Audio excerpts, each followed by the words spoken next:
పెన్నా నదిలో మేమున్నప్పుడు ఒక ట్రాక్టరు ఇసుక కూడా ప్రభుత్వంకి రాయల్టీ కట్టకుండా ఎవరు తీసుకొని పోయిన పరిస్థితి లేదు.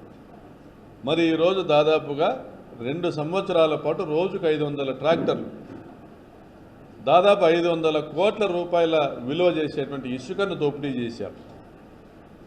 దానివల్ల చుట్టుపక్కల భూగర్భ జలాలు కూడా పడిపోతాయి, గ్రౌండ్ వాటర్ లెవెల్ పడిపోతుంది, రైతులు నష్టపోతారు, విలువైన రాష్ట్ర సంపదను, ప్రజా సంపదను దోచుకోవడం జరిగింది. పరిటాల సునీత స్వగ్రామానికి దగ్గరగా ఉన్నటువంటి పేరూరు ప్రాంతంలో. మరి అదేవిధంగా ఉపాధి కూలీల నుండి వారానికి 300 రూపాయలు వసూలు చేస్తున్నారంట. సిగ్గు కాదా? మళ్ళీ పంచాయతీరాజ్ శాఖ మంత్రి ఏం చేస్తూ ఉన్నాడు? వారానికి 300 రూపాయలు ఒక్కొక్క జాబ్ కార్డు హోల్డర్. అంటే మా దగ్గర దాదాపు 1,00,000 మంది జాబ్ కార్డు హోల్డర్స్ ఉన్నారు, యాక్టివ్ వర్కర్స్ ఉన్నారు, ఉపాధి హామీ కూలీలు ఉన్నారు. వారు ఒక్కొక్కరు వారానికి 300 రూపాయలు కట్టాలంటే వారానికి 3 కోట్ల రూపాయలు వసూలు. మరి ఇది ఎవరి జోబు లేకపోతా ఉన్నాయి? ఎవరి జోబు లేకపోతా ఉన్నాయి? దీనికి ప్రశ్నించకూడదా? మరి టమోటా మండీలో టమోటా రైతులు ఒక ట్రాక్టర్లో లేదా ఒక క్యాంపర్లో టమోటా తీసుకొని వస్తే 2,000 రూపాయలు ట్యాక్స్ కట్టాలా? పరిటాల శ్రీరామ్ ట్యాక్స్. దీనికి లెక్క లేదు, పక్క లేదు. గత 24 నెలలుగా ఇదే తంతు జరుగుతూ ఉంది. మరి టమోటా రైతులు అరగాలం కష్టపడి శ్రమించి వారి పంటకు ధర లభిస్తే చాలని ఇక్కడికి వస్తే, వారి పంటకు ధర లభించినా లభించకపోయినా 2,000 ఒక ట్రాక్టర్ కట్టాలంటే ఎవడప్ప సొమ్మయ్య? దీన్ని ప్రశ్నించకూడదా?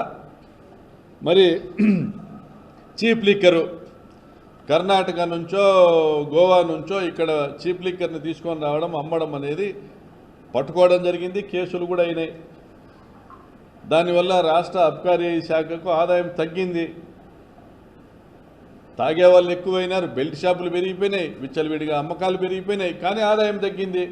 ఎందుకంటే అమ్ముతాండేది కర్ణాటక రాష్ట్రం మందు, వీళ్ళు తయారు చేసుకున్నటువంటి అక్రమ మద్యము. ప్రశ్నిస్తూ ఉన్నాం.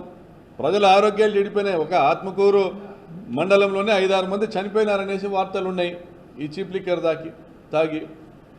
మరి పెట్రోల్ డీజిల్ పైన ఏ రాష్ట్రంలో లేనట్లుగా 35 రూపాయలు డీజిల్ మీద మీరు 35% మీరు వ్యాట్ వసూలు చేస్తా 4 రూపాయలు రోడ్ సెస్ వసూలు చేస్తున్నారు.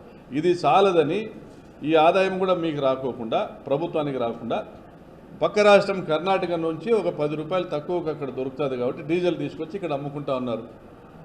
పరిటాల సునీత స్వగ్రామం పక్కనే కర్ణాటక చెక్ పోస్ట్ ఉంది, ఎగుపల్లి చెక్ పోస్టు. మరి ఇది కాకుండా పీడిఎస్ పబ్లిక్ డిస్ట్రిబ్యూషన్ సిస్టమ్ ద్వారా ఎఫ్పీ షాపుల నుంచి రేషన్ షాపుల బియ్యము పేదలకు అందాల్సిన బియ్యాన్ని కూడా గత 25 సంవత్సరాలుగా అమ్ముకుంటా ఉన్నారు. గత 25 సంవత్సరాలు అమ్ముకుంటా ఉన్నారు. సివిల్ సప్లైస్ ట్రాన్స్పోర్ట్ కూడా పరిటాల సునీతకు సంబంధించిన వాళ్ళే చేస్తారు 25 సంవత్సరాలుగా.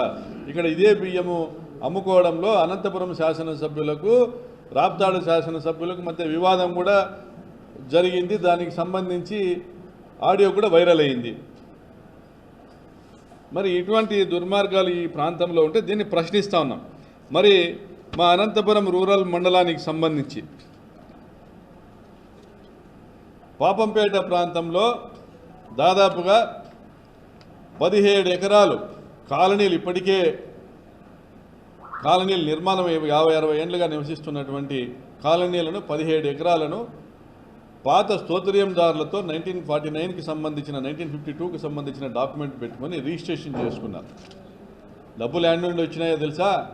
మీ వాళ్ళ దగ్గర నుంచే రిజిస్టర్ ఆఫీస్కి వచ్చిన డబ్బులు. 17 ఎకరాలు రిజిస్ట్రేషన్ చేసుకున్నారు. రిజిస్ట్రేషన్ ట్యాక్స్ కూడా మీ వారికి సంబంధించిన కంపెనీ నుంచే వచ్చింది.